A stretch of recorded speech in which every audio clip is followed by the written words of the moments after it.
Mm. Lower them horns. We like the horns, don't we? Uh-oh, connection.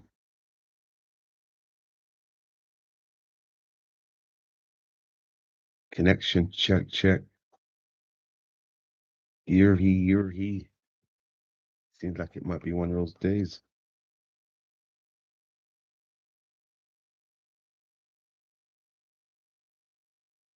Uh-oh. Connection, check, check. You're he, you're he, you're he, you're he. You're he, you're he, you're he. Oh man. It's yeah, it's gonna be one of those ones I can tell. Hit and miss. Right? It's gonna be a hit and miss. Whenever we go by the OBS, yeah, it's a hit and miss. But we're still here, nevertheless. We're still here. Still here. I like to go by that OBS sometimes because it's more unlimited, right? Just in case I want to invite people up, it's unlimited. Mm. Grand old chat room. What's going on? What's going on? How we doing? How we doing? Kyle in the building. Day 1S. Mr. Rasta. Big Rasta. How we doing? Much love. They gave me the ones. They can hear me clear. Okay. Okay, that's what's up. Thank you. Mhm. Happy Moon Day. Right? Happy Moon Day. Happy Mound Day. Happy Monday. Right? Happy Lunar Day. Happy Loon Day. Mm. Said it once and I'll say it again. Wouldn't be here without Wim, Godfather. Right? Moon Day. Mhm. So what's going on with you people, man? What is new? I've been busy, busy, busy, but here we are. We got a few things to show today, right? If you didn't see the title, right, we got Wim, the Godfather, right? Then we got a bit of Jay, and we got a bit of Paul. So we've got a few things to get through today. Bit of old, bit of new. Mhm. But I reckon we should probably start with the Godfather. It makes sense, right? He dropped something new the other day, very new, right? I think it's a few hours, if that. So yeah, let's look at see what Wim's got. Godfather. Yeah, no, I was just messing around with the Lex, and I said, "Go ahead, punch me in the face," and he did. Turns out, even a 5-year-old punching you in the face actually does. That was X that did? Yeah, X could do it. If you knew X, I you saw could his do mom it. right now.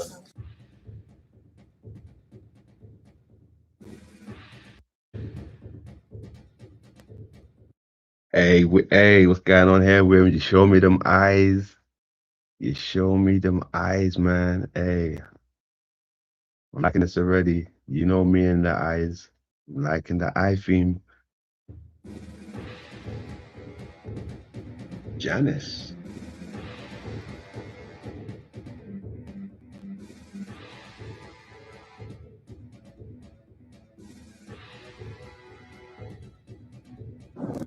I just want people to be. Hold on, let's go back a bit. Hold on. Okay, we got Janice. Yeah, Janice with the key and the rod.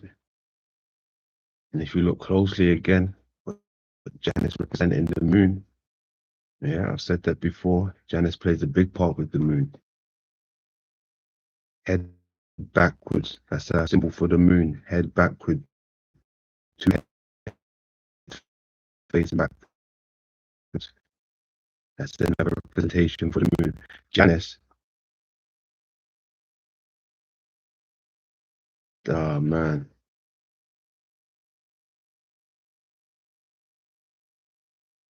Check, check. Here he.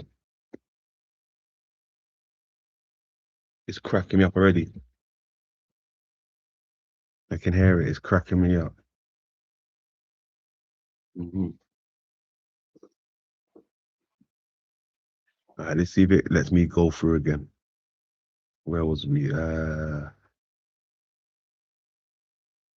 Cool. Now, it's wild, right? Because through Paul's research, everything leads back to Janus, right? Now, through my research, everything leads back to the moon, right? Now, Wim was so kind to put Janus and the moon up here. Cheers, Wim. Salutes to that. I like that. But yeah, it all leads back to the moon, ladies and gentlemen.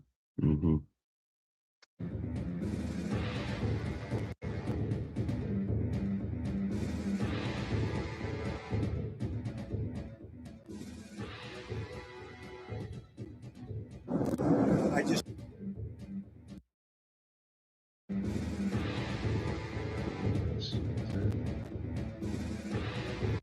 Doorkeeper of the heavens. Ah, the heavens. Yes, we know what the heavens is. Through my research, the heavens seem to be the moon. Right? The heavens seem to be the moon, the firmament. So it would make sense why Janus is represented with the firmament and the key. All right? The key to the firmament. Doorkeeper, right? He's the doorkeeper of the heavens. So that makes sense. It makes sense. Thank you, Wim. Cheers. I just want people to be safe. I can't tell you that. I don't know. And hello, everybody. I hope you had a good time in beautiful Scotland. Doing pretty well right now. We're doing pretty well. But it goes to very special people, and I thought I'd give it to Elon as a presentation from our country. Thank you, Elon. Thank you. Take care.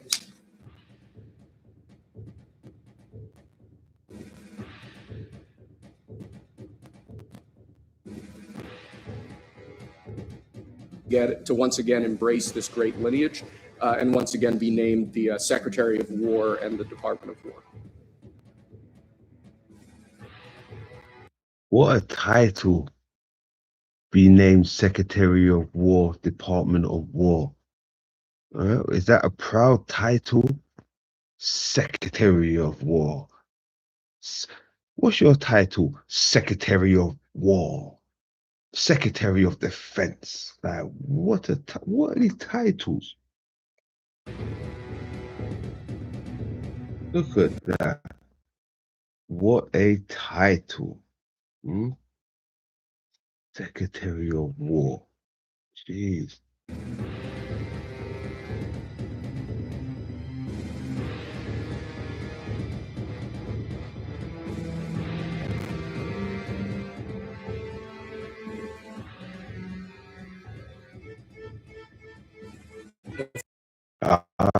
Gog, make America great. And I like that. First major war, the great battle of Gog and Magog, as found in Ezekiel chapters 38 and 39. Then there's the persecution and war against the Jews by the Antichrist in the middle of the tribulation period. And the third and last final war is at the end of the tribulation period, when God and Satan and the demons and angels gather all the nations together to fight against Israel in Israel.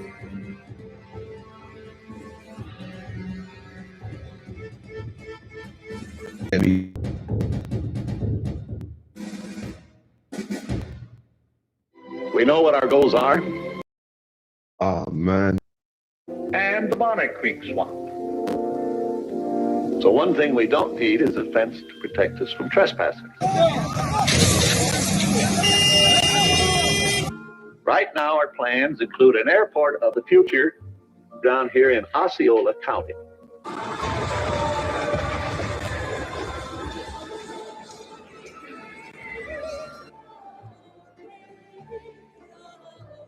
an entrance complex where all visitors will enter Disney World.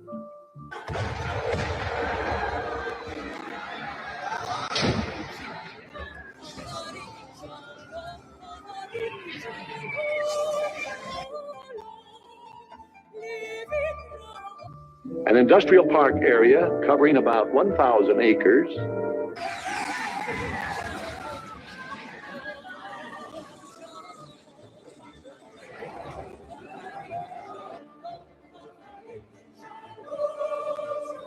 In fact, the heart of everything we'll be doing in Disney World will be our experimental prototype city of tomorrow.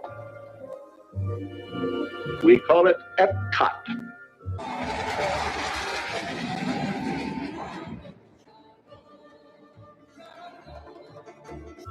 Spelled E-P-C-O-T. Experimental Prototype Community of Tomorrow. We call it Rafa, rape and famine after Holocaust.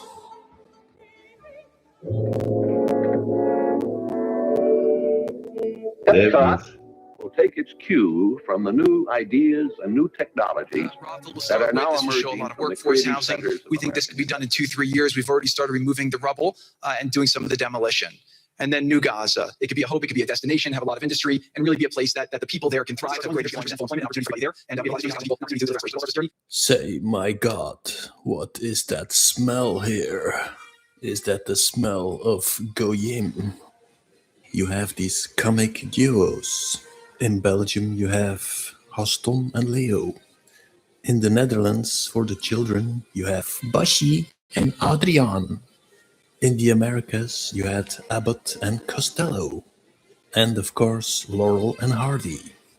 Well, people, we have some good news. We have a new comic duo. Whitcoff and Kushner. The only problem is they have only one joke. And it's a very bad one.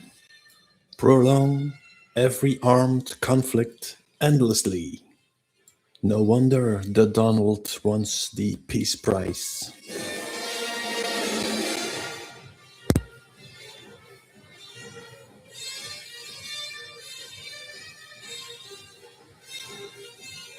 The Trump administration's top envoys have once again left the Kremlin empty-handed with no peace deal. What a surprise.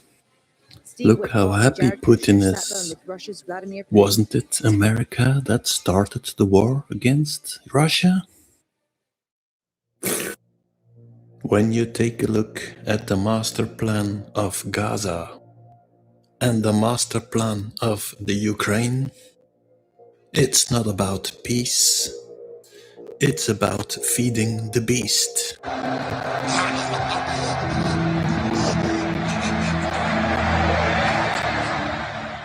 Where did we see this scenario before?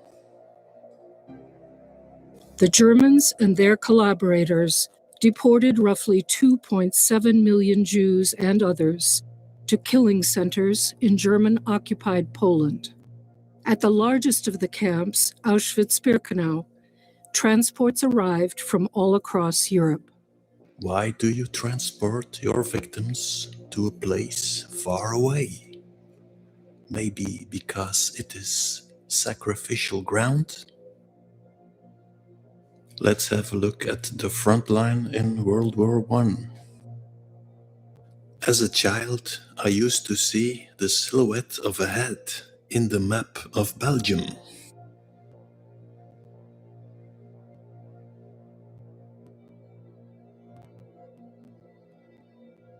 Belgium, battlefield of Europe. Headquarter of the NATO Nazis. Also headquarter of the Empire of the Schwarze Sonne, ruled by King Philip, nephew of the German Queen, the von Sachsen-Coburgs. If you want to trace the beast, follow the massacres. For instance, Cambodia, 8 years of American bombings, and then 4 years Holocaust by the American-supported Khmer Rouge. So my guess is that there is a beast in Cambodia. template of the beast is the Aztec feathered serpent. I am 6 miles tall. The beast has the look of the Kachina.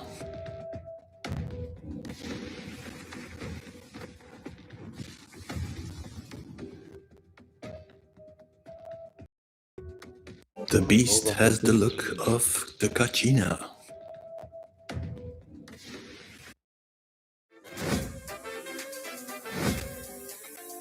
Rumble takeover in the chat. The adverts.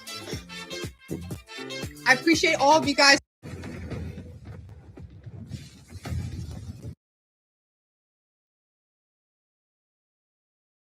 They got the OT symbol, right? They got the OT symbol, the Kachina.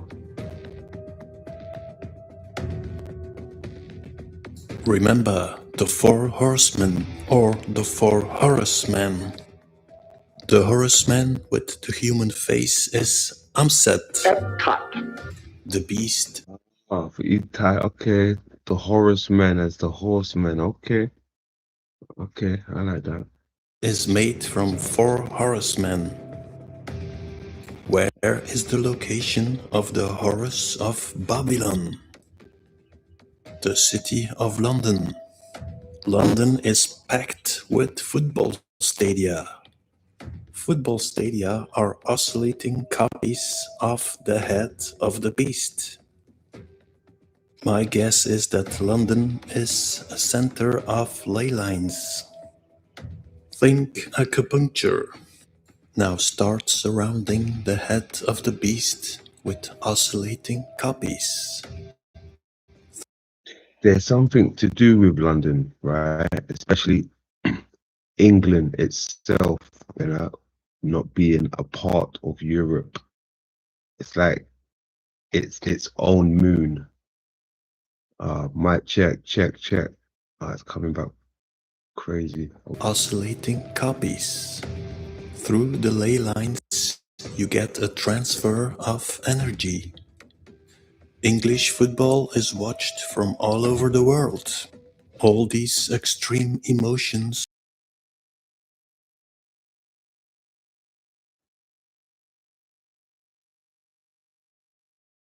Might check. What happened? Did it cut out? God damn. Give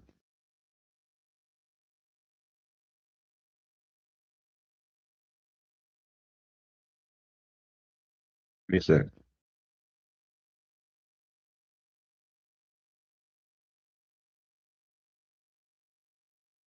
You're he. You're he. You're he. You're he. Salute to the grand old chat room. What is happening? Do me a favor, hit that like button for your boy one time. Hit that like button for Wim, right? If you're a fan of Wim, hit that like button. He's the reason why we're here, right?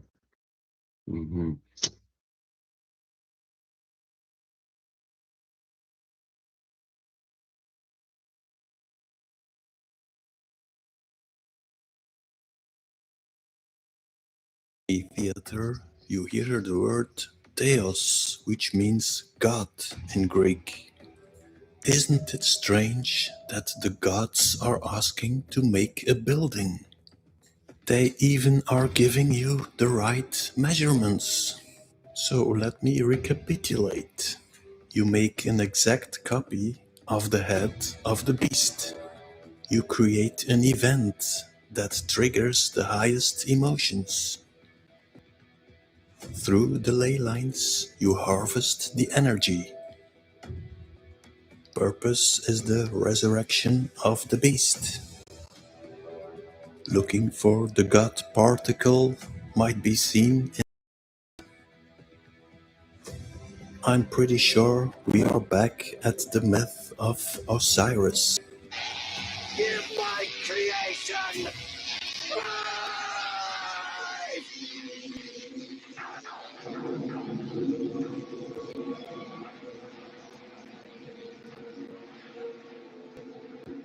The birth of Horus.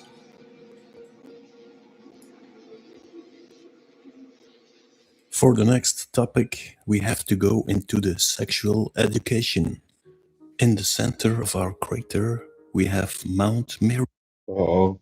Sexual education disclaimer. Any underage people, please step out of the room. Right? Please step out of the room. All right, hold on. We've got an underage in the back. Make your way out, please. Thank you. Mount Meru.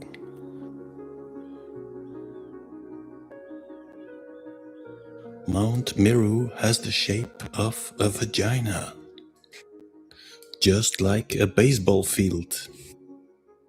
The shape I have seen before in Wevelsburg and in Mecca. And what's in the middle? It's the black cube, just like in the baseball field. The cube is inside a diamond. Inside the cube you have Pitcher's Mound. Carpenter versus Polanco.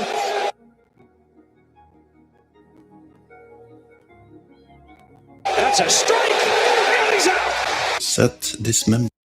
Yeah, he's right there. The cube is inside the diamond. You got to go fractal to get the cube. Micro, right? Matter, we're talking. Nucleus, neurons, soul. Dismembered Osiris and threw the pieces into the Nile, where a fish ate wood and clay to restore his body. This magic allowed them to conceive Horus, securing the divine bloodline and Osiris' rebirth. My guess is that baseball is the replay of the Osiris myth. On the right you have the pitcher, that is the male.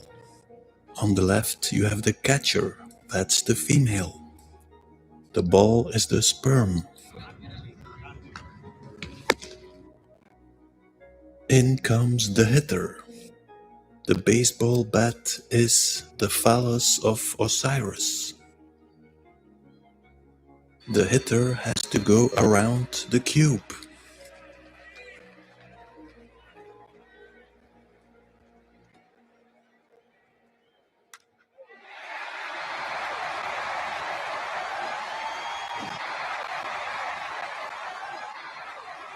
Oh, shut up! Silly woman, said the reptile with a grin. You knew damn well I was a snake before you took me in.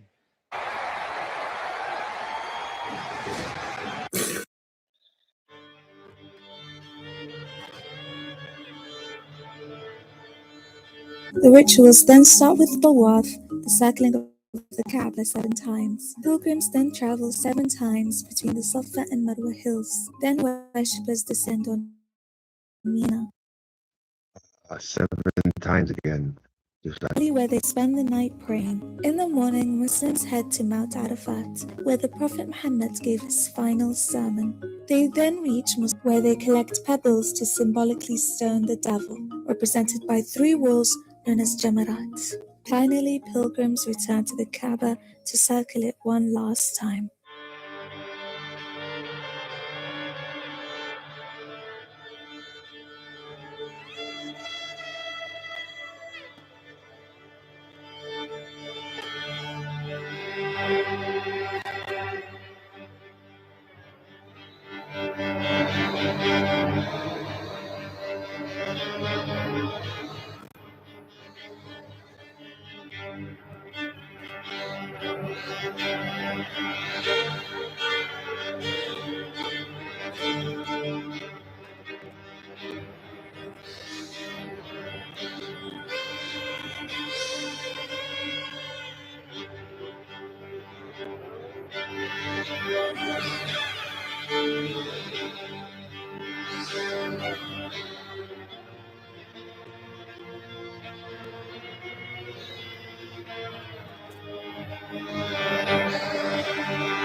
Oh, shut up, silly woman, said the reptile with a grin.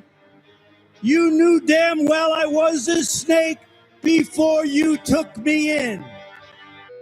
Let me refresh your mind. The builders, the masons, building the beast.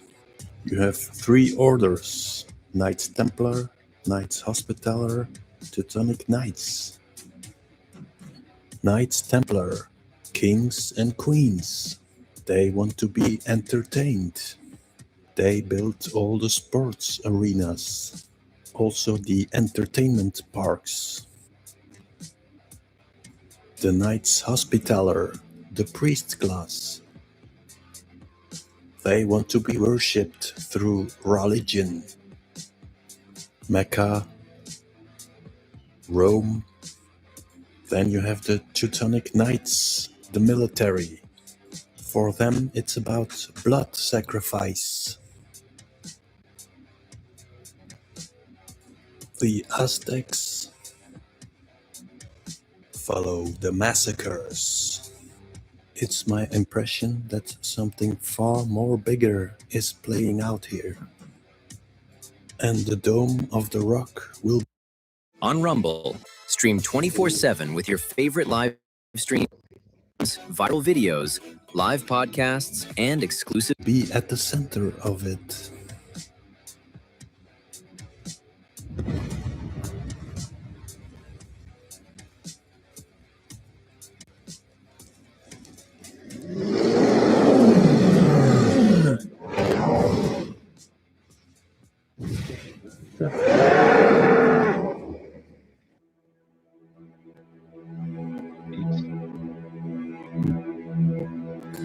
In case you wonder why there are three pillars, there is also a star map in the construction.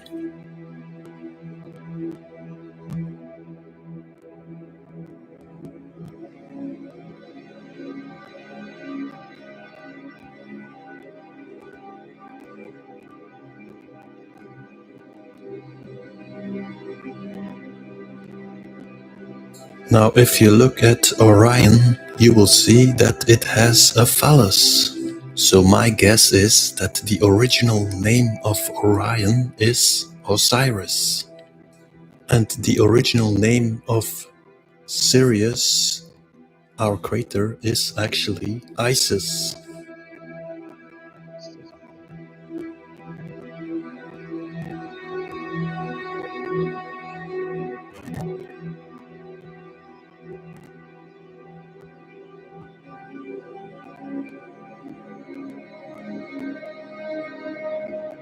Take a good look at Osiris, at the entrance complex.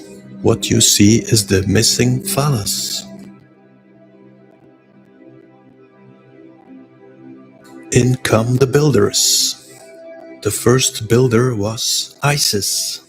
Isis is the vulva. Now what is being built inside of the vulva?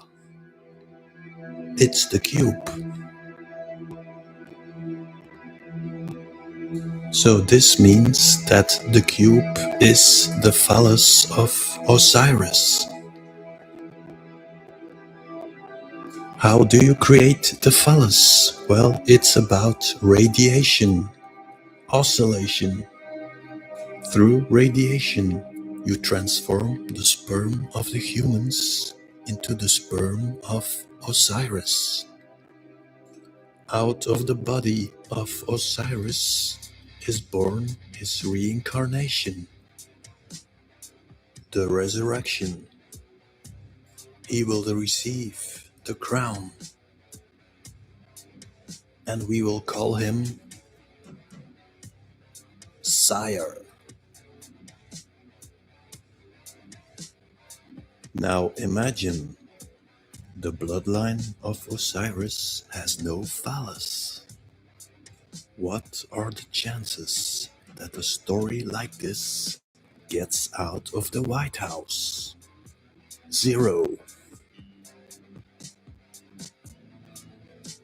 Now you start inventing these stories.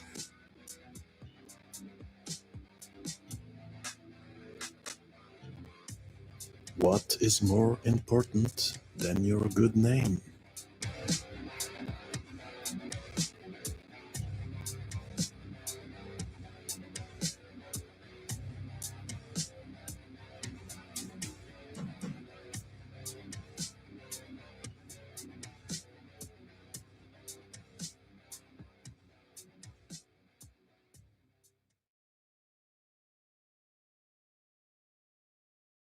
That's it. Wim, Godfather, new stuff, salutes. Check, check. You're he, you're he. You're he, you're he. You're he, you're he. You're he, you're he. Check, check. Check, check, check, check, check. Reception is bonkers over here. Bonkers, excuse me. Excuse me. Grand old chat room. How we doing? Top Cat in the building. Kimberly in the building. Salutes. Much love. Good to see you. JP, family in the building. Squirrel in the building. Big up, big up. Excuse me. Sore throat. Sarah in the building. Lay low. Most definite. Most definite. Big up to you people, man. Hopefully the reception gets a bit better. It's touch and go. Hold on a second. Let me have a look outside, see if it's storming still.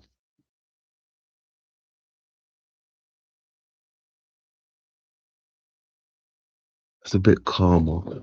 It's a bit calm at the moment. So yes, that was Wim, the Godfather.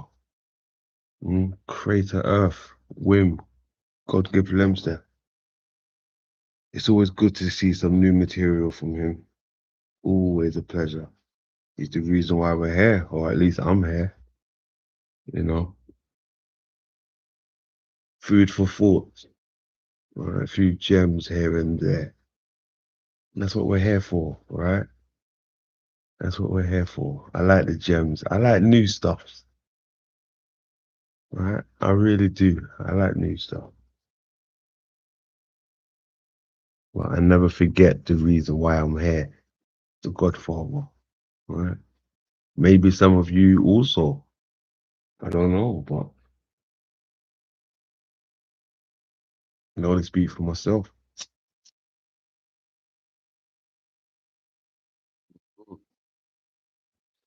420, if you got that shit. Fools and tools in the building. How you doing? Lani in the building. Big up.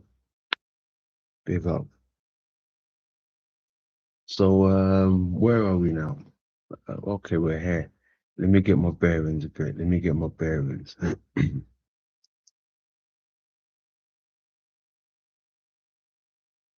Just came off whim. I think it was. I even got it lined up. 1 second. It was Jay dropped something the other day.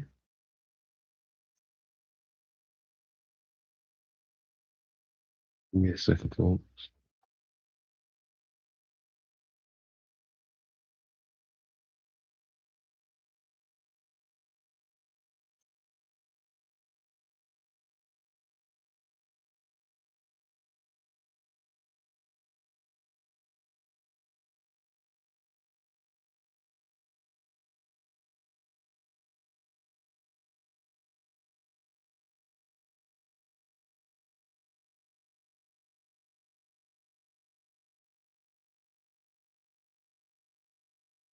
That's it.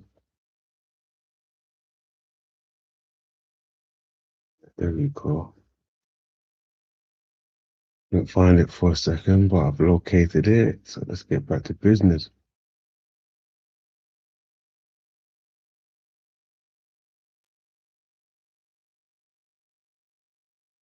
Check, check. You're he. Check, check. You're he. You're he. Check, check. You're he. All right, we seem to be good. So Jason done something new the other day. Jay Dreamer's done something the other day, which was Beetlejuice, decoding of Hollywood movies, right? Disclosure. Pretty cool, pretty good. I saw a few things in there that caught my attention, right? So I thought, I'll bring it to you guys' attention. All right, so let's get into this. Whoa, look at all that popcorn. What's up, everybody? Welcome to Truth in Movies. Today we're breaking down the movie Beetlejuice. Classic. This is going to be a fun time for all of us. Let's go ahead and jump right into the movie. If you're just joining us, you're going to watch this movie with us, and we're going to check out and look for the symbolism that's in the movie. What is the movie saying on a deeper level, right? So let's jump right into the movie and watch it together. Let's check it out. This movie's about Beetlejuice. Classic. Now, let me say this. Check. Here he. Mic check. All right. Now, movies, right? I think there's a reason why they actually make movies. They're telling us a story. Not in every movie, right? But the majority that comes out from Hollywood, especially the blockbuster ones, right? And the sci-fi. They seem to be moon themed, right? Without even knowing, until somebody points it out to you. It's wild. Everything leads back to the moon. Let's keep going. Classic movie starts off with the company that brought you the film. And their logo is represented by the letter G. So that letter G typically is often seen used by Freemasons, the Illuminati, etc. And it's an indicator in the old language, back when it was just a picture, and it indicated a destination, a place to get to, a place to go to. It was also the picture of a bent foot in the old times. This movie is a Tim Burton film. Tim Burton's done a lot of some of my favorite movies out there. But let's check out his name real quick. What does Tim Burton mean, right? Tim comes from time, or time, you could say, which in ancient Greek meant honor. So Tim, or time, means to honor. And then Burr, if we look at Burr, basically comes from the Proto-Indo-European word bars, which means a bristle. So if we check out bristle, it takes us to bars, which means a point, a bristle, or if you check out right here, it means a spike, right? So basically a beam, a column, a point, a spike, etc., right? So honor, spike, or honor, spike, column, etc., beam, etc. And then the end, ton, Burton. Ton, it says, is often used as a shortened version of town. So together, Tim Burton's entire name is a word picture that conveys an idea or a sense of an honorable one from the town of the spike, or the town of the beam, or beam town. It could also mean to honor that particular region or that particular place. So we start things off and it shows us a town. We're looking down on a town. This could be your average town or whatnot. And the focus of this town really is the church down there in the center. As you can see, it's got a beam or a spike or a point. Right at the top of it, we call those steeples. I'm going to come back to that particular architecture style in just a bit whenever we see the rest of the houses and stuff. Winona Ryder's in this movie too. Let's break down her name since we did Tim Burton.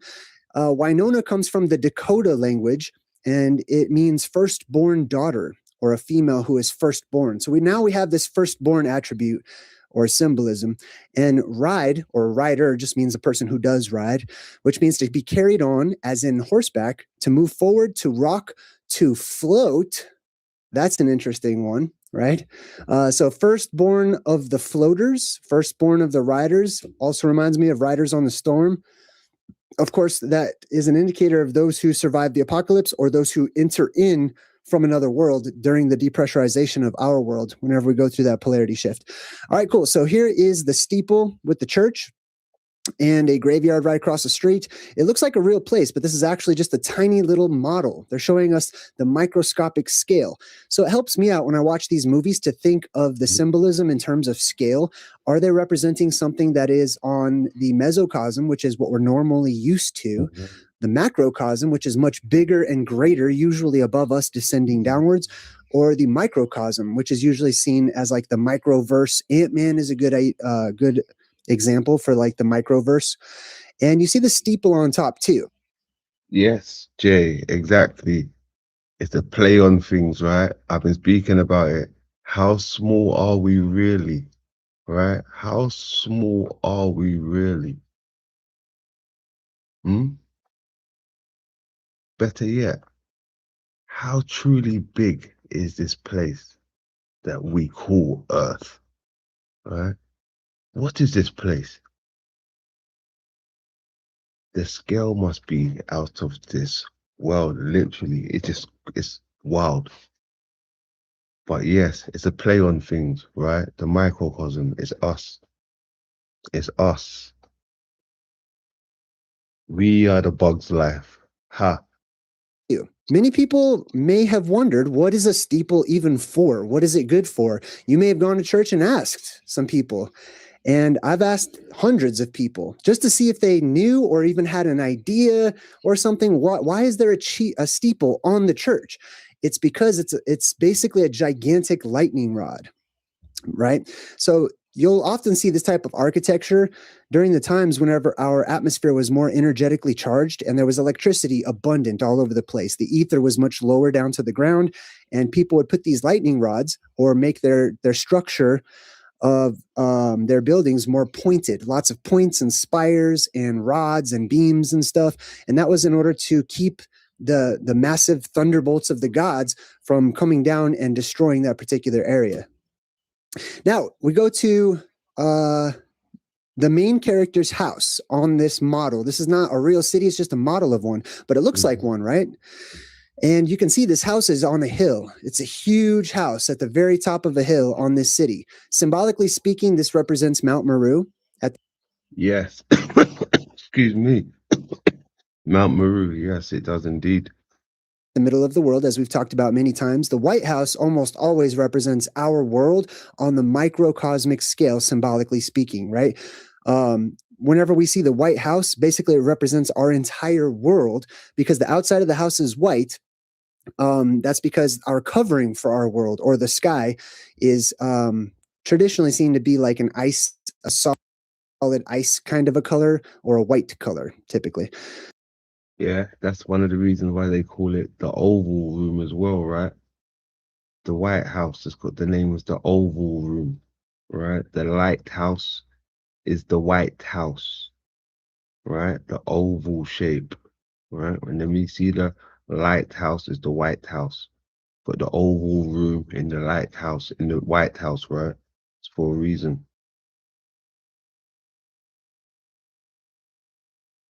Also, this is what it looks like looking down onto these various worlds in the fractal verse. If you're on the outside, you would see white domes. Oval Office, there you go. Thank you, Lani. Oval Office, thank you.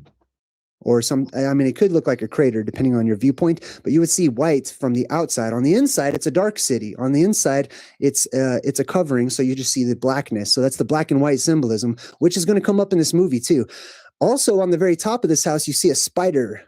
See that spider right there? That's about to crawl up or crawl over the house right there. That represents grandmother spider. That represents the plasma that is sitting on the roof of our world right now. There's what they call in academics the plasma sphere, which is on the roof of our world, swirling about. And the only thing that's keeping that out is an electromagnetic force. It's magnetism generated by our world itself. Whenever our world goes through a neutral point in our polarity shift, that magnetic field goes down, allowing that plasma to come on in. Magnetism generated by our world itself is an electromagnetic force. You're talking about the spider, right? Definitely. It's exactly what he's talking about. Right? You get the spider on top of the house. Like a big tarantula. Right? The spider. It's a bit like how you would see a Nancy. This is where you get a Nancy from in the web, right? A Nancy is on the home, on the house, on the roof. What do I mean by that? Meaning this, what Jay is describing, right? The spider. Mhm.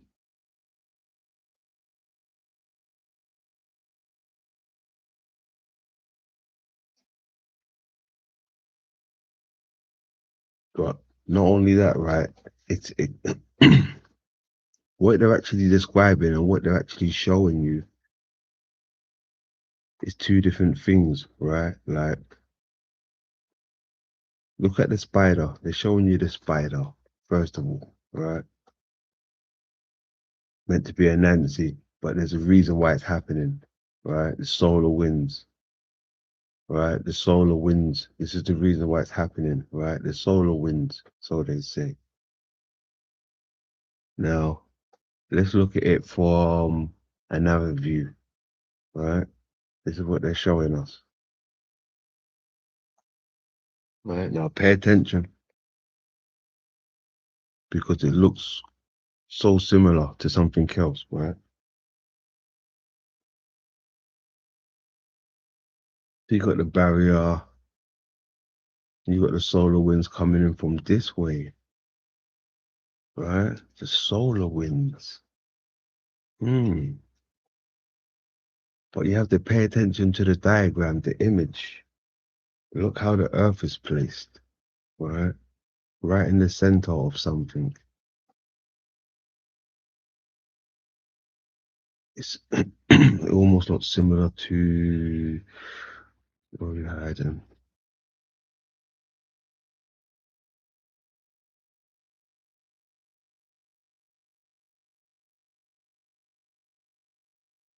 You got it like this, right? Pay attention. Look how they got it placed, right?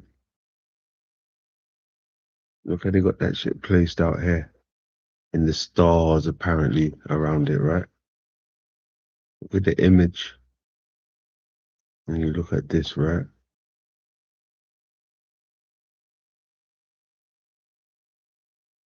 See the earth as the lens. This is where it would be.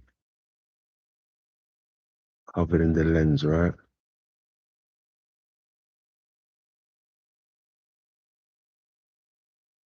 Just like that.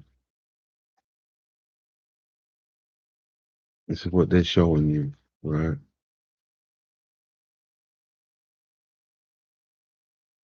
Showing you the eye. It's a spider and all. Right? With the spider and all. All these back to the eye. Nucleus, the cell. The lens.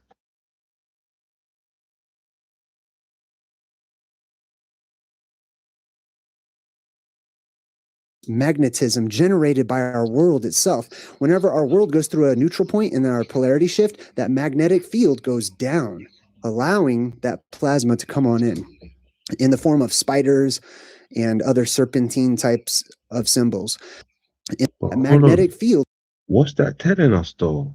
What are we getting from that?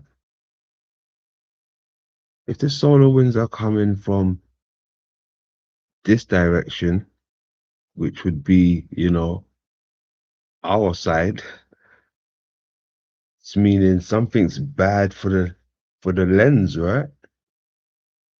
Something that's coming in is bad for the lens. It's bad for the earth, apparently, right? Isn't that how it goes? No? You see where I'm going with that?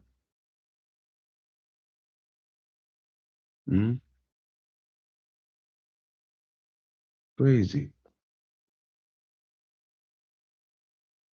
Solar winds, right? Aren't we now in the solar winds by this model? Micro to macro, right?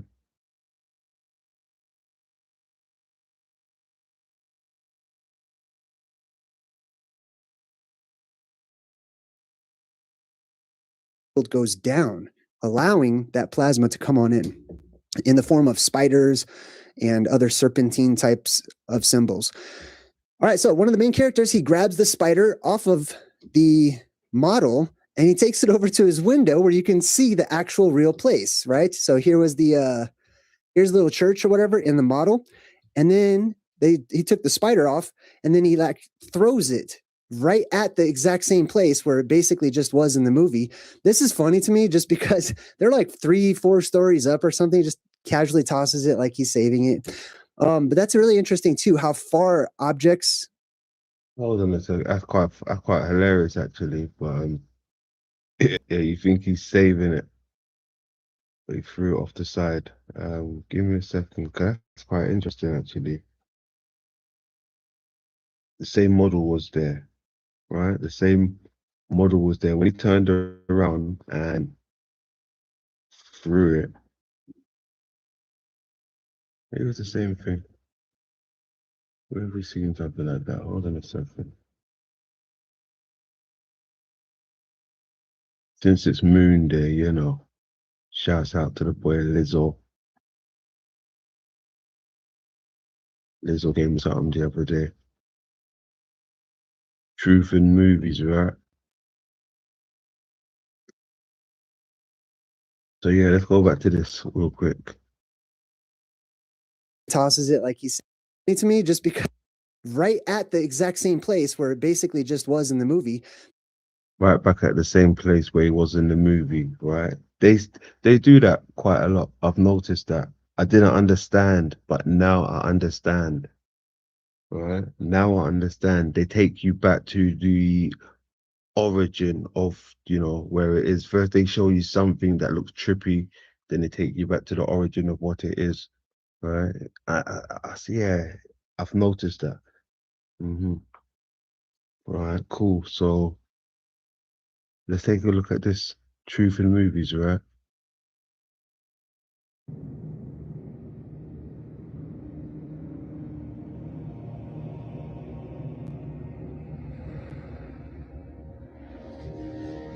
Moon. Like it came through the earth sort of, right? I don't know what happened there. Look, it's like the earth's not even solid or something.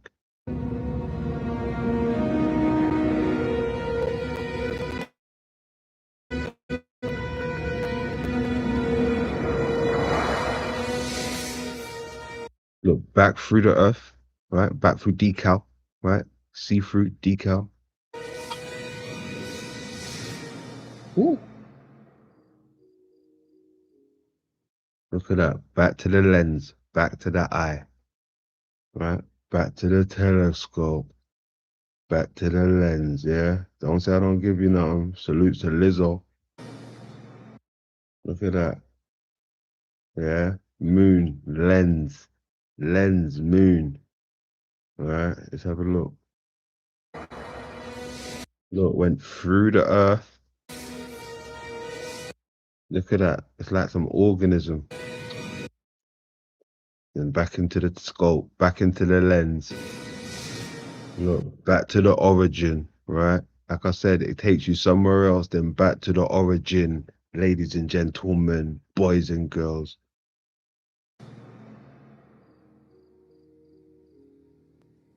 Look, showing you the eye, right? Can't make this shit up. Can't make this shit up.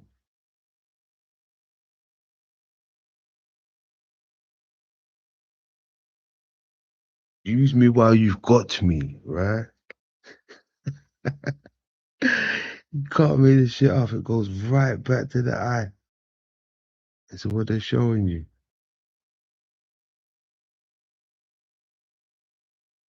$4.20 if you got that shit.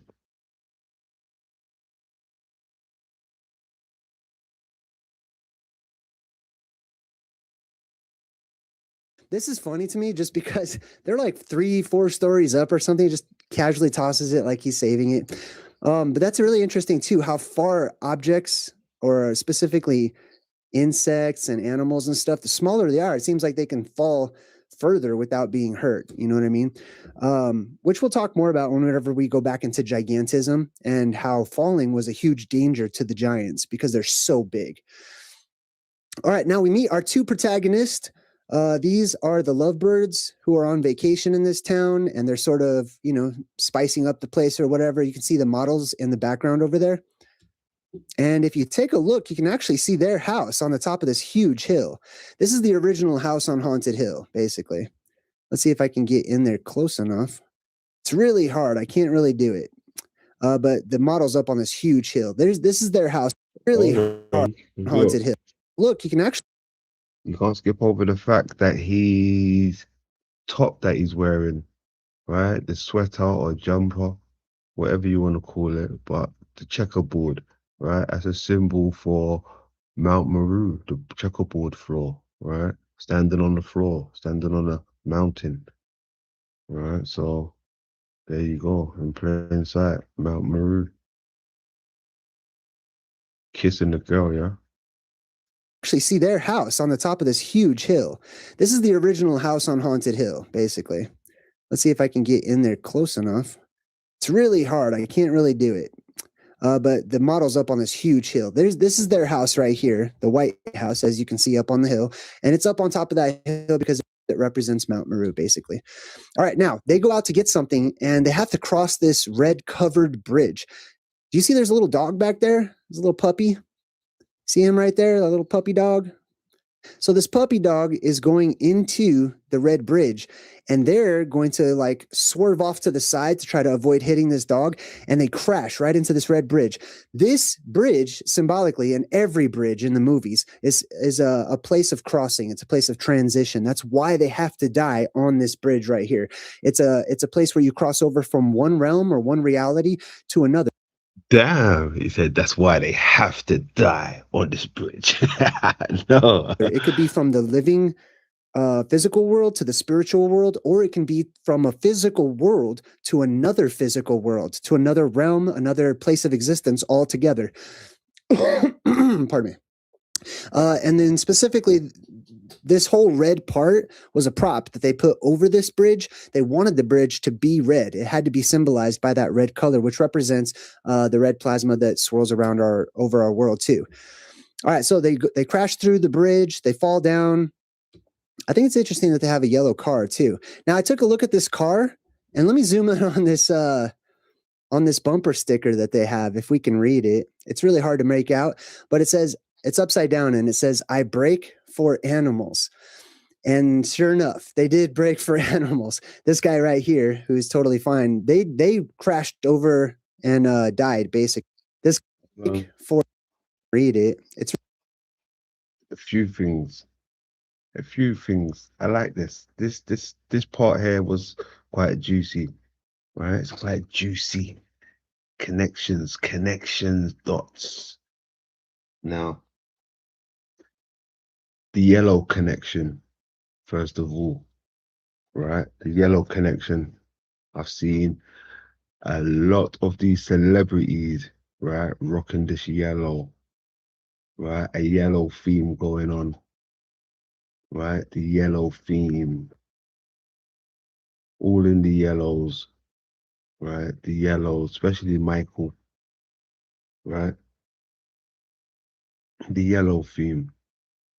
We've even got the old yellow submarine, right? Cool. You know I'm going with that one already, right? Who else was in the yellow? This one was in the yellow. There she go. Look at, oh, you fake crying. Oh, come on, don't cry now. Act up. Stop acting up. She's acting up. Come on. We got visitors. Stop crying. Look at her. Fake crying. Okay. Yeah. Oh, you're happy now. Oh, you're happy now. Right? Yeah, you're happy now in the yellow. Yeah, you're happy in the yellow. Yellow seems to be a theme with them also, right? Now, I think yellow is also a representation of the nucleus, the light.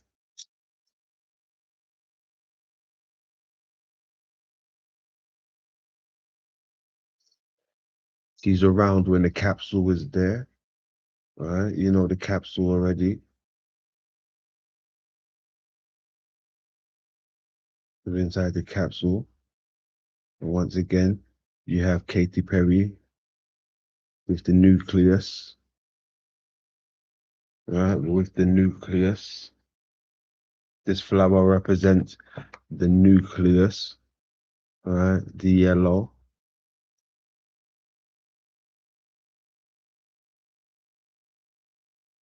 But not only that, right? It's something that, where was it?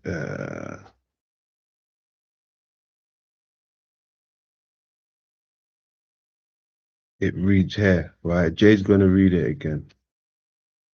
It's really hard to make out, but it says, it's upside down and it says, I break for animals. And Right? I break for animals.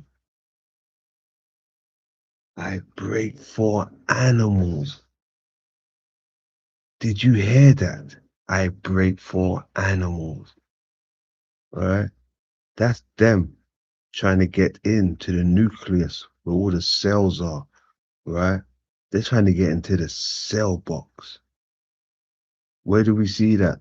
The arc. Right? The glowing yellow. Right? This is what they want to get into for the animals. Right? The cells. Great for animals. It's a story about us. Right? It's a story about us.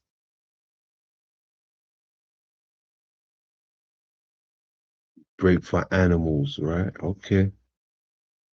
And not only that, right? Check this out. Look at it. This thing's upside down. This thing is upside down. Where have we seen that again? Nice. Yes, nice.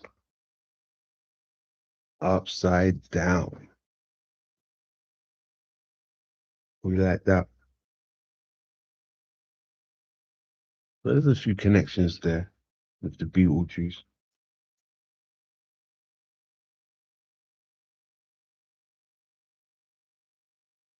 Or that yellow taxi or cab upside down. Yeah, break for animals. They're definitely speaking about the arc, right? The cell, the nucleus.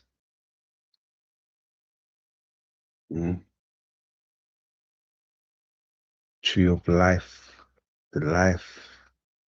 All of this is what they're talking about.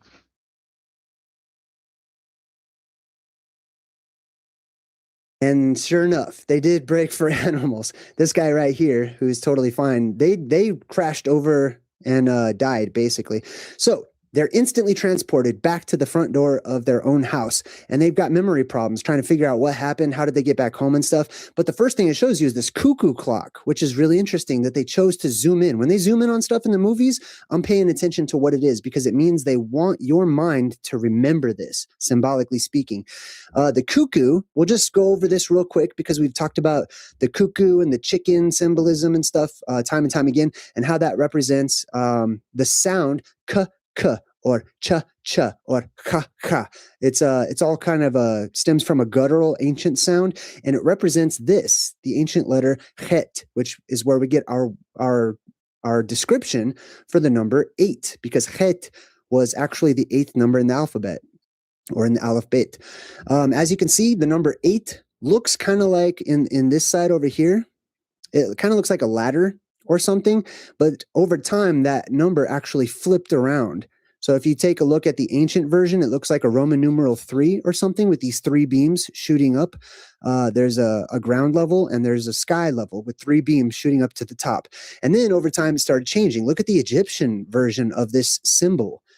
This symbol, the het, which is represented by the number 8, and then specifically 2 of them together makes the kaka sound, which is the Egyptian version of this.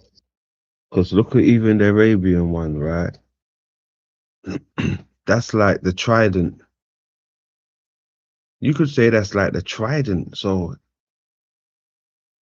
look, it's a stem from, which one is that coming from? Okay. Canaanite, all right? Yeah, the trident. Okay, so I see what we're looking at now. I see what's going on. Okay, that's where it comes from. Okay, so the Egyptian one is what my focus is on.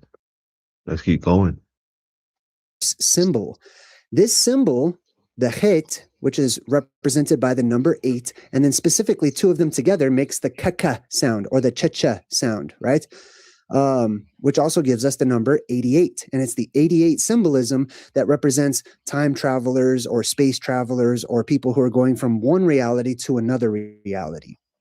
Ah, traveling, that's like Stargate, hollow earth symbol. Like I said, this one here, it's like that hollow earth symbol again, right? That you get the diamond and then the spiral, right? Or the hole, which this could be DNA or refraction, but more likely if we're talking micro, DNA, right? But with the pyramid.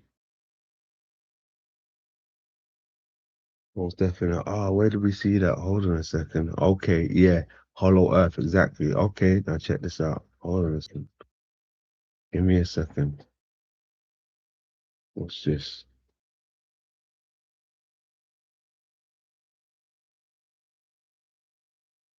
Where's she hiding? Where you hiding, love? Alright, we got you.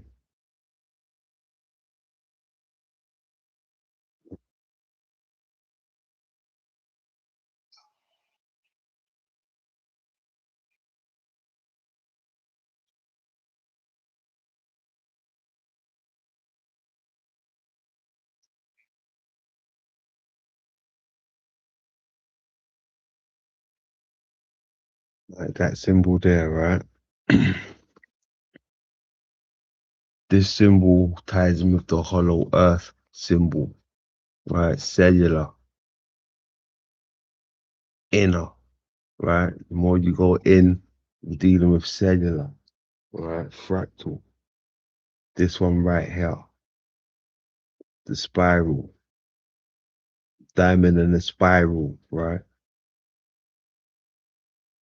Where do we see that? Check, mic check. You're he. Oh man. Yeah, cut out.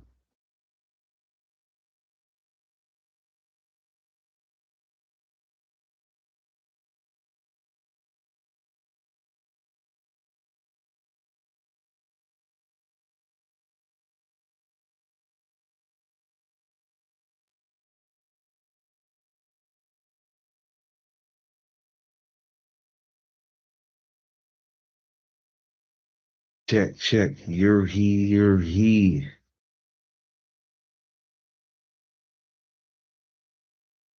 I think that we're back.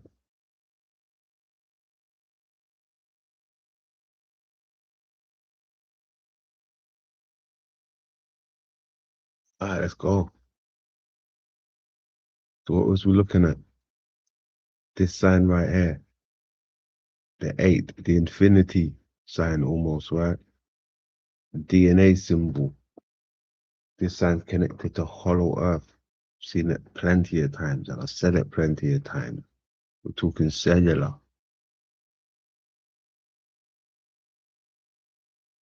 Now, where do we see that? Let's have a look.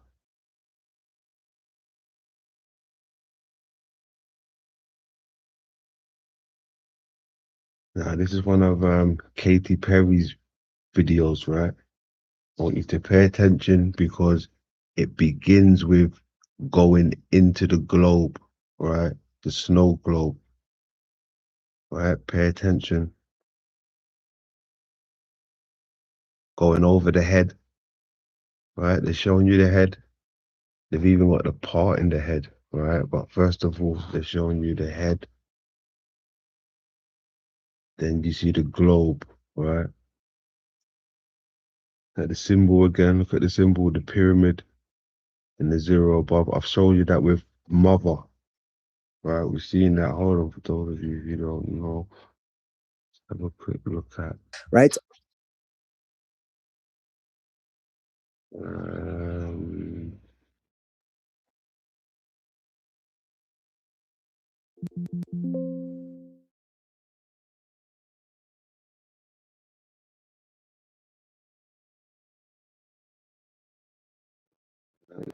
Let's show you an easy one. Right, get the pyramid and a circle on top, right? The pyramid and the circle on top. That's what you're getting with this one here, right? Where is it?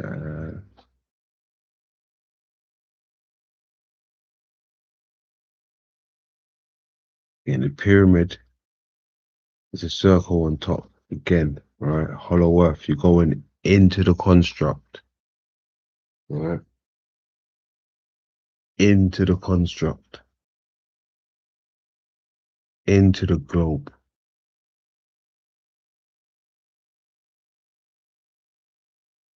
Right? Now, what do you have? Again, above the door, you have the pyramid and the helix, right? You have it right here again. Right above the door with the pyramid. See that right in plain sight.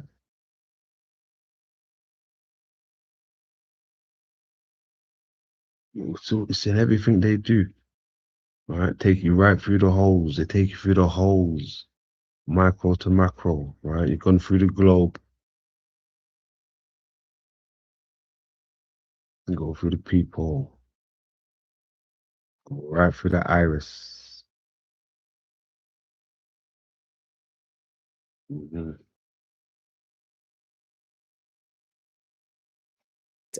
ancient Egyptian, they actually drew it in a more true to form way, which is this way right here. And as you can see, it kind of looks like a double helix or a DNA strand or something. That's because this represents a boundary, a marker, specifically a boundary that is outside on the earth, an earth boundary. It's called chet. You can also say chet. Boundary.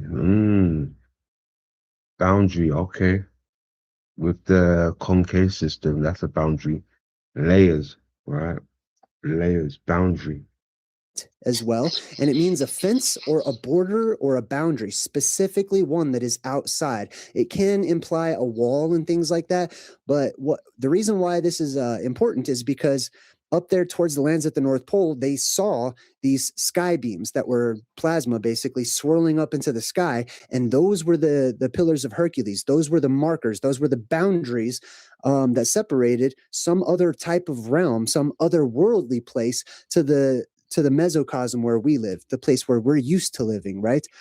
So oftentimes the people, the animals, etc., that were that came from those lands were seen as strange and weird and different. So oftentimes they gave them that name, keke or cuckoo or cocoa or very similar things like that, right? All right, so we go back into the house. The fireplace is not lit, and then all of a sudden, fire just appears out of nowhere, right? Now we're talking about Mount Meru and stuff, and we're going to see some plasma apocalypse symbolism in this movie as well. The gases are released up out of the earth whenever we go through these apocalyptic events, and because the air is electromagnetically charged, many of those gases catch fire. Even if for a few moments they just have spurts of fire that come up out of the ground. Now they come back into the house, and Barbara, which is the girl, the wife, she's sort of being sarcastic, and she's like, man, a perfect way to start our vacation, right, is jumping off of a bridge on accident. He says, well, you'll feel better when you're dry, honey. Now this is us symbolically as we go through the apocalypse. Those who survive, basically, and we make it onto the other side, we get a vacation from this system, this crazy upside down world that we live in. And that is the year of Jubilee, where all of the slaves are set free. You will gain your independence and your true freedom and have to figure out what you really want to live for when you're no longer living in a system that insists that you run around in circles, chasing your tail, going into these loops every day. Hey, can't wait for that day to come. Soon as that day comes, hey man, count me in. Rise Against the Machine, right? Most definitely. Hey, there was more to that, but time's upon us, so I had to cut that short right there. But Jay, good stuff so far. That was good stuff. I enjoyed that most definitely. hmm Salutes to you.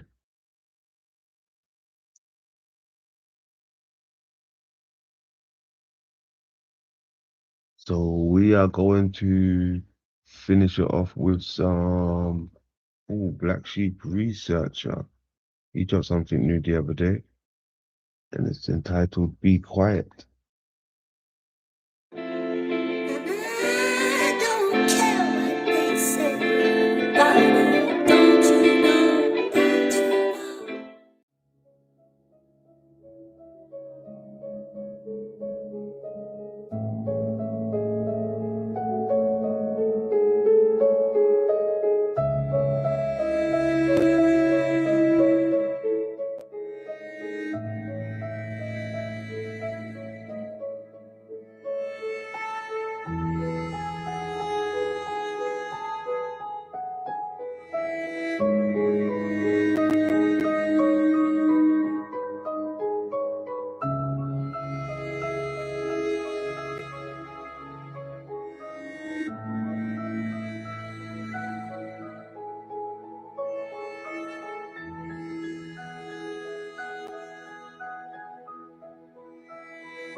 So, guys, I'm going to run a theory past you. Now, as you just saw in that clip, I believe there's more to it. There's more to this beehive than what we already know, or I'm interpreting it that way. You don't come to the channel and expect the same old. That's why I'm not going to go into the Freemasonry links, apart from using it as a base, a premise, a start, showing, hey, they're worshipping, they're using this symbolic nature. Could it be something else? I don't want to go through all what people's already put out there. I don't want to tell you that it represents industry, cooperation, and the importance of working together for a common good. But as you know, the beehive is emblematic of the Masonic Lodge, so it represents the lodge. Now, I think it represents the realm that we live in. That's why you just saw that gematria for beehive adding to an 11, because we're in the realm of 11. And then you saw that Earth is a beehive. You had two numbers, one in Hebrew, 1028, which adds to an 11, and the simple one, which added to 137, which, if you're familiar with my work, is the number of the fine structure constant. What governs the electromagnetic energy of this realm. It's an important number, and it adds to an 11. That blew me away. So you can't but help look at these images and think, yes, they're talking about an enclosed system. A lot of people believe it's flat, concave, convex, donut. There's so many crater Earth. All these fit in a chamber. And when you look at this image, do you not see an enclosed system? And the emphasizing on the beehive in the middle, could that not represent where we live? That is why they talk about the bee and the beehive and how it's so essential to this realm, because we are in a hive of sorts. Now, what inspired this is the fact that I've just started watching a TV series called Paradise. Now, originally I just watched it because it looked like a thriller. It looked like a secret agent type of thing that I love. But it's like, how can I say it? It's like a secret spy mixed with the Truman Show. And the premise of the show is basically a Secret Service agent saves the president's life. He respects him that much because he saved his life. You know, the typical the typical film that you generally would have seen. He then brings him into a meeting tells them you basically want to hear this, that there's going to be a catastrophe, the world's going to end, and they've built a city underground. The show is called Paradise. We watch it in the UK on basically Disney. I don't know how I think it's Hulu that you're going to watch it in the States or around the world. But it's mind-blowing. It's talking about an underground city that I've been talking about for a long time. Now, it's a big thing lately. You've seen underground cities, Vegas, everything around the world. Yet when I talk about us living in a chamber, in a cave, I get laughed and mocked at. It's only on a bigger, grander scale. It's a macro, micro type of thing. We are in an enclosed system, and it's just a bigger version of this. That's why it blew me away, because I've not watched a series like this. It's the Truman Show when it's talking about underground. And this just like, I didn't even go into it to watch about being underground in the chamber. And I've not watched the full series yet. So I'm not going to go into it and talk about it in great detail, just about the links that I found about being in an underground city.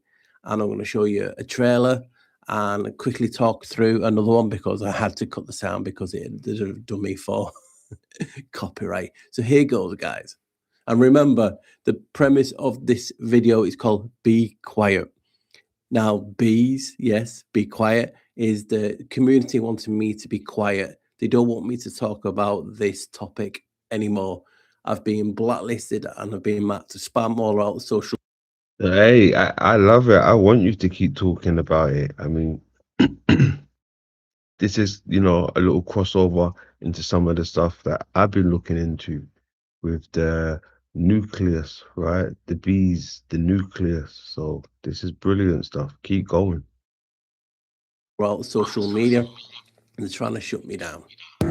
Agent Collins, you're about to be entrusted with top secret national security information. The president has cleared you at the highest level. You're going to want to hear this.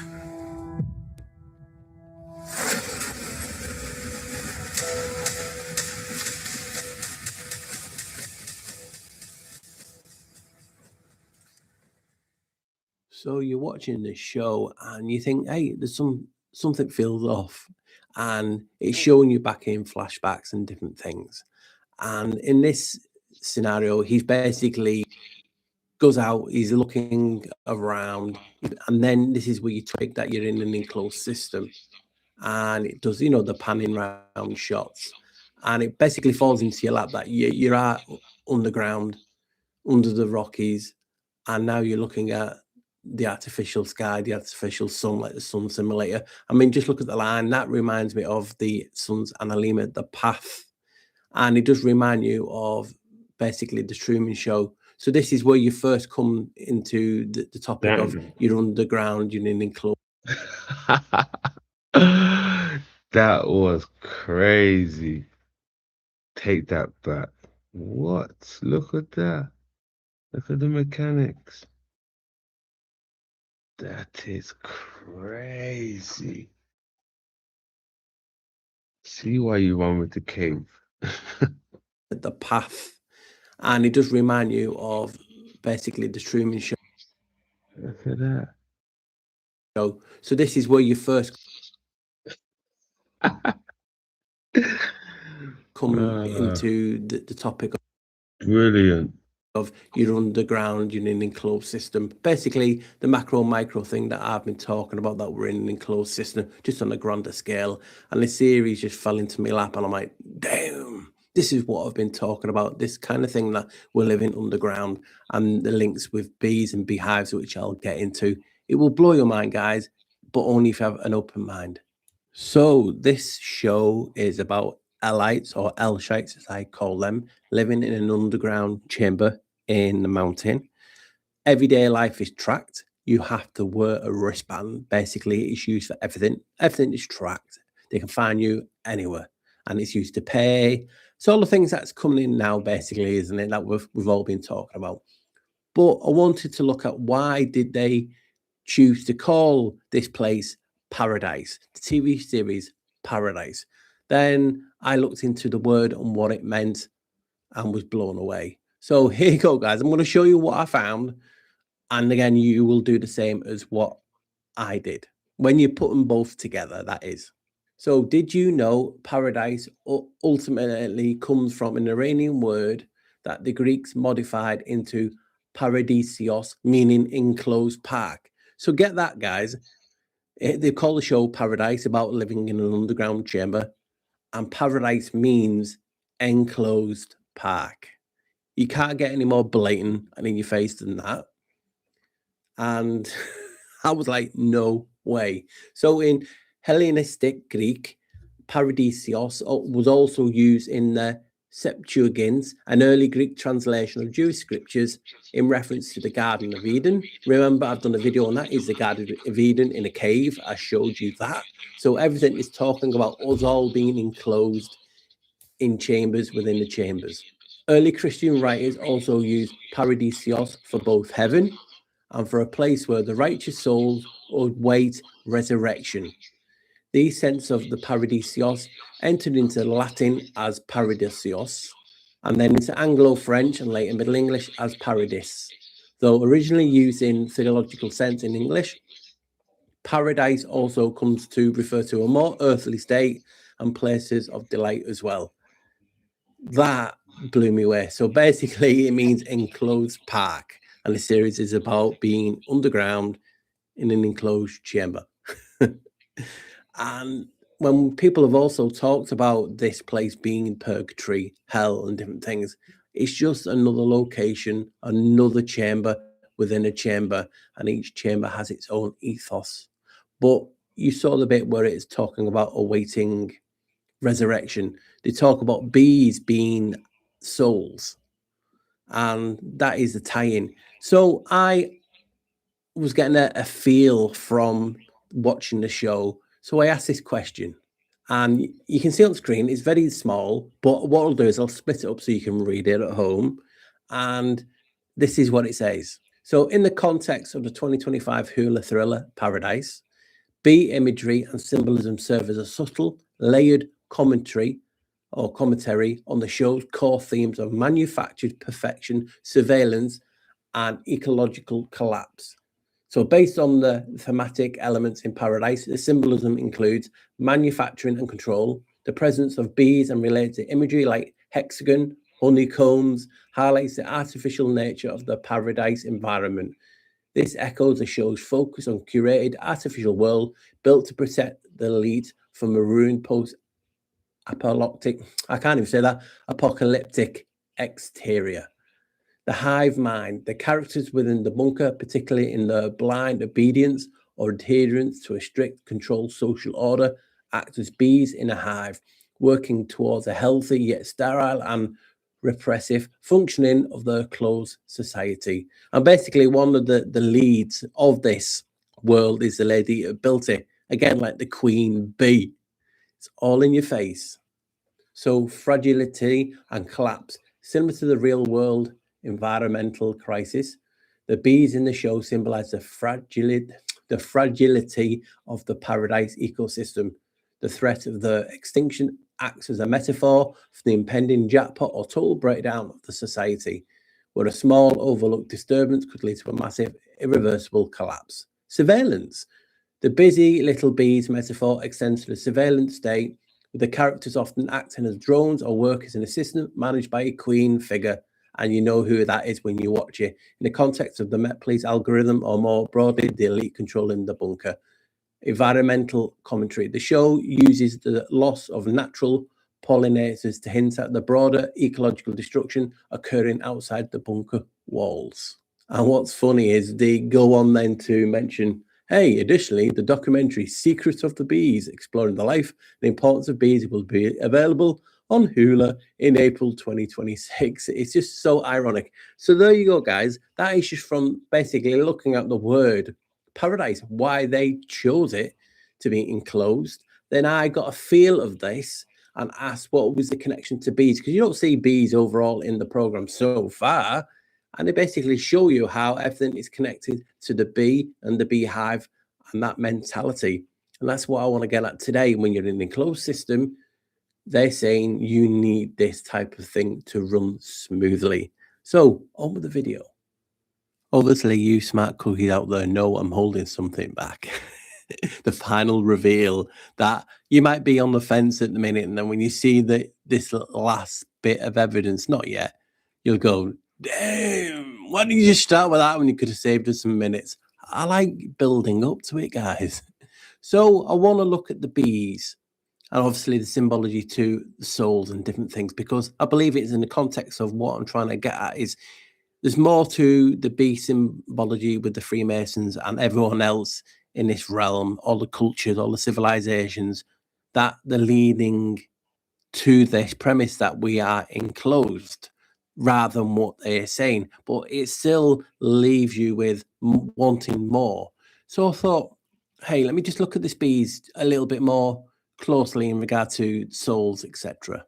And as you know, well, or might not know because I didn't, bees are known in Celtic and Irish folklore. Bees were seen as having secret knowledge and were believed to travel between the physical world and the afterlife, the other world. So when we're looking at a realm within a realm within a realm, a chamber, a room, you could look at these rooms being hexagonal like a hive.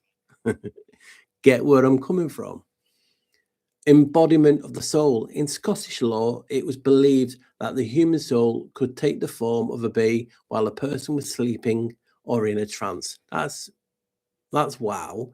Also, this bee linking the bees with the Freemasonry started in Ireland. So it is, again, that Celtic theme. Telling the bees, a common Western European tradition found in England, Ireland, Wales, and Germany, evolved informing bees of important household events, particularly deaths. If not informed, it was believed the bees might leave, stop producing honey, or die of grief. The practice includes putting the hive into mourning, such as tying a black ribbon on it. It just sounds like life. That's why we have mourning, because they have to tell us, the bees, to make us stop producing honey. Now, what is that honey we are producing? That is another question, isn't it? It's wow when you start looking at things a little bit differently. Ancient Egypt and rebirth. Egyptians associated bees with the soul, believing them to be born from the tears of the sun god Ra. They were linked to resurrection, with honey used in embalming rituals. Ancient Greeks and the underworld. In Greek mythology, bees represented the soul, and because they often nested in caves. So what was that again? Nested in what? Oh, yes, caves. They were associated with the entrance to the underworld. And again, the queen bee, which could be the all-seeing eye. Some traditions, like the one described by Rudolf Steiner, viewed the beehive not just as individual insects, but as a single organism with an individual spiritual soul. Just mind-blowing, isn't it? And again, people... Single organism with an individual spiritual soul. I like that. People don't want you to look at this realm differently, and then the agendas. They'll call people, oh, you're a globie. Why do you have to call people? People just don't see things. We all don't see things. You know, and you get that aggression straight away. We're all curious, but some people just need help. Some people won't see.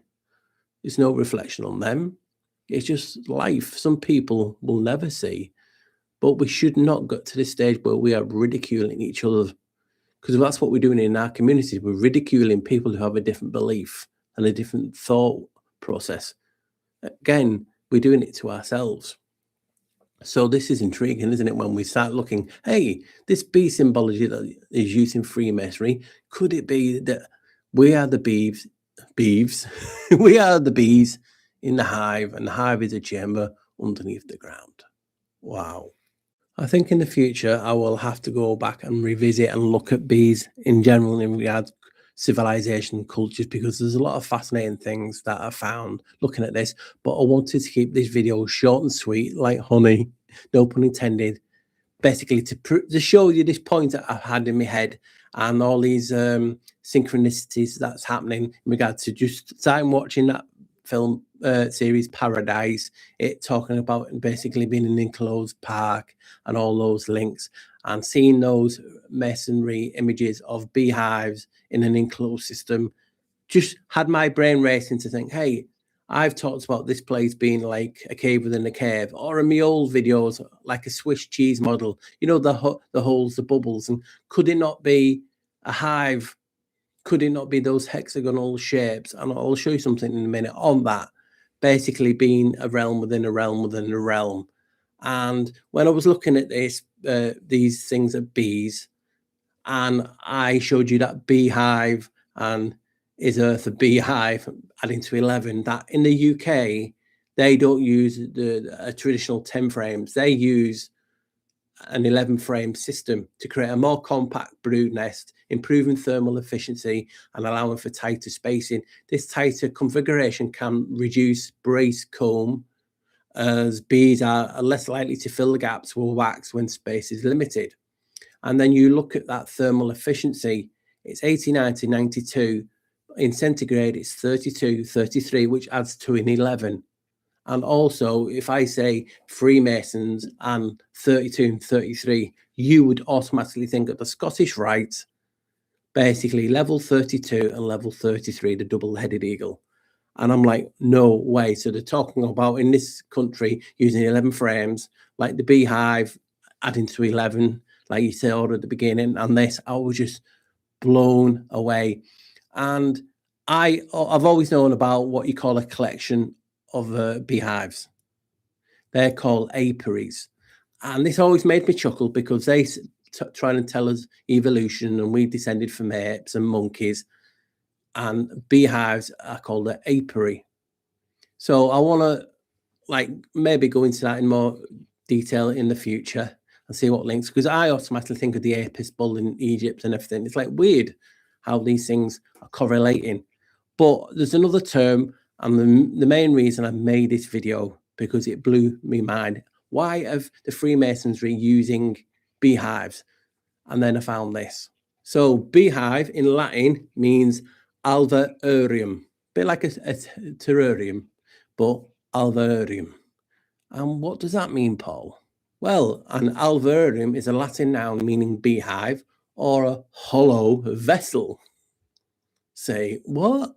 Derived from I like that. You see, this is what I like about you, Paul. The gems. Mm. Everything leads back to a hollow construct. A hollow construct. We got receipts. Why do you think we keep talking about this? It keeps going back to the hollow construct. Now, what do I say? Hollow Earth leads to hollow moon, right? A hollow construct. derived from alveus, hollow cavity, and the suffix "arium," a place for. It originally described a beehive, was later used to describe the hollow of the ear, and metaphorically for a repository of information, such as a dictionary. So all those words come from bees. The keepers of information, like wisdom that we talked about, and a dictionary, but a hollow cavity. And I'm talking about us being in a cave. In the belly. Hold on a second. Have I still got a bit? 1 second. Give me a sec. That's interesting. I didn't notice that.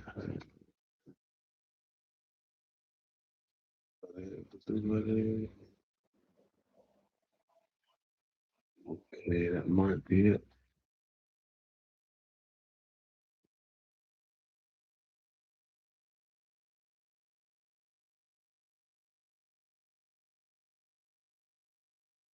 Give me a sec.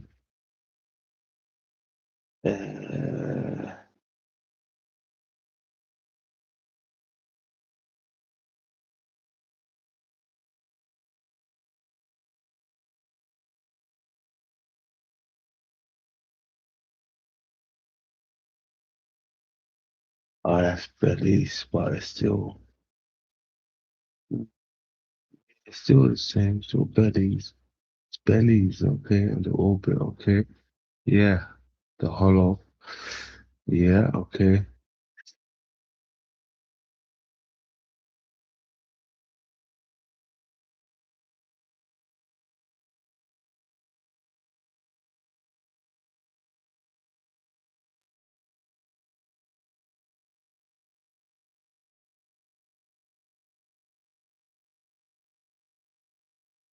the vessel, the hollow belly, right? Hollow belly vessel.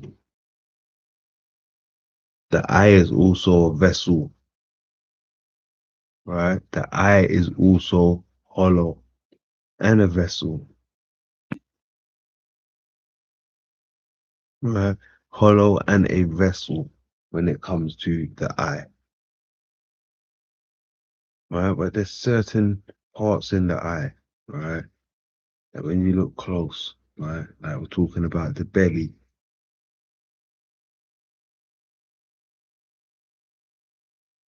Bellies.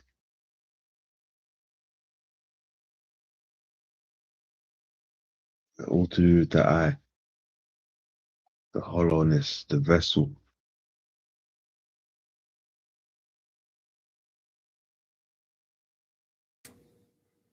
And they're using that to show you that we're an enclosed system living deep below the ground. Remember, it said bees made nests in caves. So is there something to that? So key etymological details. Origin, Latin alva aurium, meaning a beehive or a range of hives, of root derived from alveus, a hollow belly or vessel. Suffix, the aurium suffix indicates a place for or a container. Anatomical use, it was used to describe the hollow of the ear because earwax accumulates there. Metaphorical use, in 1580, it was used by Beret or Berets to describe a dictionary, and alveria because it was a collection of words like honey in a hive. So that's what got me excited and made me want to make this video. I'm showing you Freemasonry images of bees and beehives. They're saying it's because of the hive mentality, working together as a team, blah, blah, blah, all that buzzwords. But what if they're trying to show you we're in an enclosed system? It's a hollow and it's like a hive. Now, that got me to thinking, could I create anything in AI to try and show what's in his mind? And I can't to this day, but I'm getting closer, and here's some of the images. So what in this, I wanted to show that we're in worlds within worlds, and we're all connected by tunnels and doorways and portals, but in like a honeycomb hive mentality. And that's what the Freemasonry link is included, because is this why they're showing you. So you can just see, like the TV series Paradise, a chamber built beneath a mountain, a rock. Picture us in a honeycomb, in a cave, a cavity, a hollow, and each world has its own sun, has its own moon, etc. And when we have a cave in or a hollow, you know, the roof comes in, the floor comes in, you know, we saw a lot of that happening around sinkholes around the world. We go into another cave. Ancient civilizations, advanced tech, aliens, what you call aliens, from other caves, other cave systems beneath the ground. Who knows? I'll leave that up to you. But here's another image I made, because I made 2 or 3, and you can just see my method to my madness, just showing you a different world in each cave, each hollow, each hive, and a bit like the vault dwellers. You know, each vault had a different designation, a different number. I like this, a honeycomb effect with cultures and civilizations, a bit like the films that we've seen, Curry in it, and it's just gone out of my head. And I've talked about it in this video before, The Truman Show. There we go. So you can just see how my mind works. I'm not set on anything. I'm not saying this is fact. I just like throwing information out there and see where it lands. And when I was watching that new series and it talked about being in a cave, and I just felt all the bee symbology in it, I had a quick look and to see the connection with the Freemasonry and all the images that the angles of the set and the square at 11. Is that talking about a set mentality, a set, you know, like a, what is it, like a book made, hey, you have 11 hives, or you have 11 compartments and different things like this. I'm not set on anything. I just want to throw it out to you guys, see what you guys think of this. If you like it, share it, subscribe it. If you don't, bon voyage. So guys, I'm like Columbo. Just one more thing. That's why I even have a t-shirt of Columbo. I've grown up on that. But I had to ask and finish with this big bombshell. I asked the search engines, is the beehive a representation of Earth in Freemasonry? Here is the answer. Yes, the beehive in Freemasonry can represent Earth, though this is a more esoteric or alchemic interpretation rather than a primary mainstream meaning. I'll read that again for anyone who wants to call me. Yes, the beehive in Freemasonry can represent Earth, just like I've been saying in this video. Isn't that a wow? So guys, you saw the quick video. You can see my representation of Earth being a beehive. And yes, there is a link with Freemasonry and the beehive being Earth. Yeah, it's an esoteric interpretation. It's still there. But if you want to help out the channel any further, please, you can do so by buying me a bar. The QR code is on the screen, or that you can follow the link. It's in the description. And hopefully I'll revisit this and I'll keep adding to this. I know it's like another K video, but things just find you, don't they? And I have to get the information out because it just bursts at the seams. And when I found out that a Latin word for beehive meant a hollow cavity, that just made me go, wow, I see that connection. But what say thee? As always, stay safe, always wear a smile, and don't let the bar stools grind us down. Bye! Get the fuck out of here!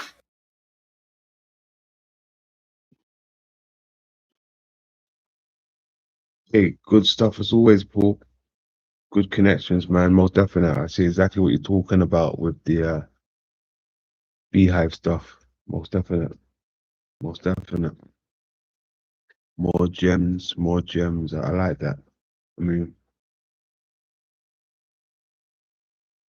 with the beehive, I also made a connection with the beehive one in one of my uploads actually. Let's have a quick look.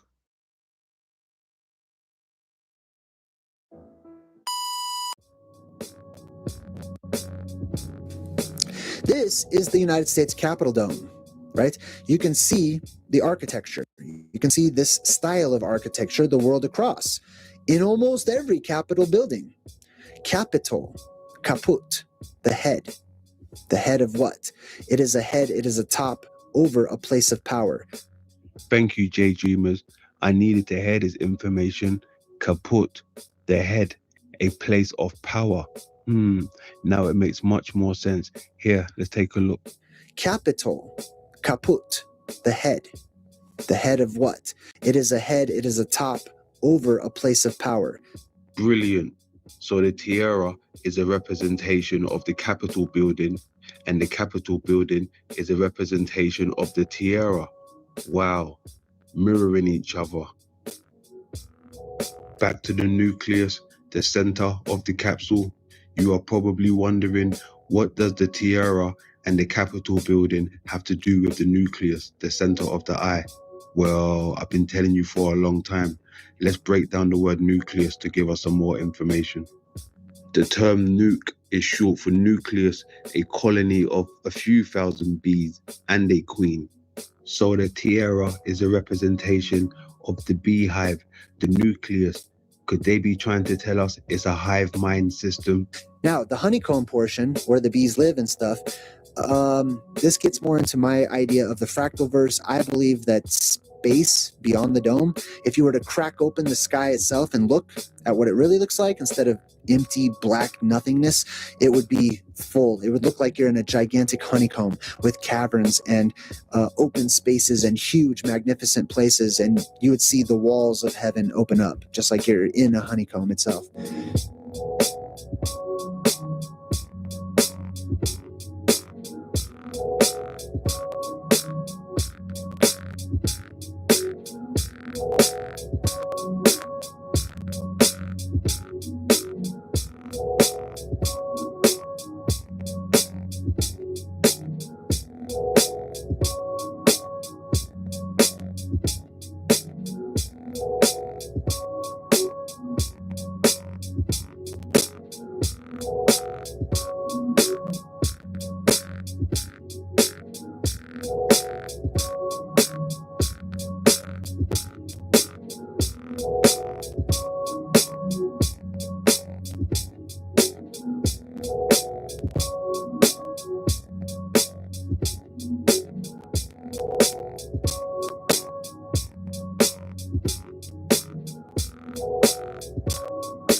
Back to the word nucleus.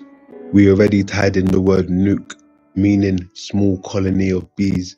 Once again, you have the bees, you have the hex. We already tied in New Swabenland with the hex. Waben, meaning honeycomb. Honeycomb in Germany is Waben, just like the beehive. You get the hexagonal patterns. Nucleus, Leus. Now let's see what Leus would get us. In Old French, Leus means light or brightness. So the nucleus emits its own light and brightness in the form of high energy photons called gamma ray. Gamma ray, the big G. Could this be what the G is all about on the Masonic pictures? The gamma ray in the middle of the eye, the nucleus.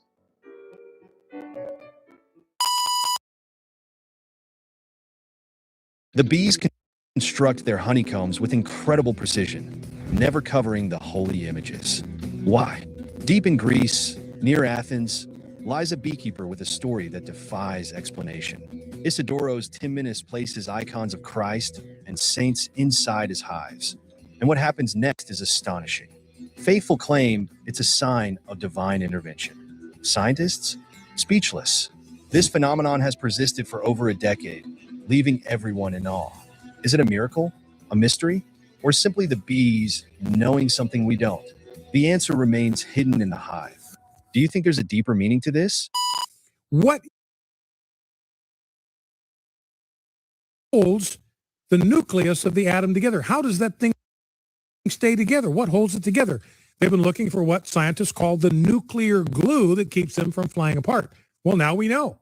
Now we know what the glue is that holds together the entire universe and keeps it from flying apart. It is Jesus Christ. In him, all things hold together.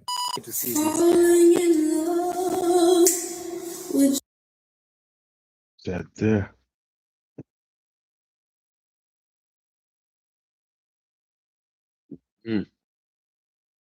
Grand old chat room. Grand old chat room.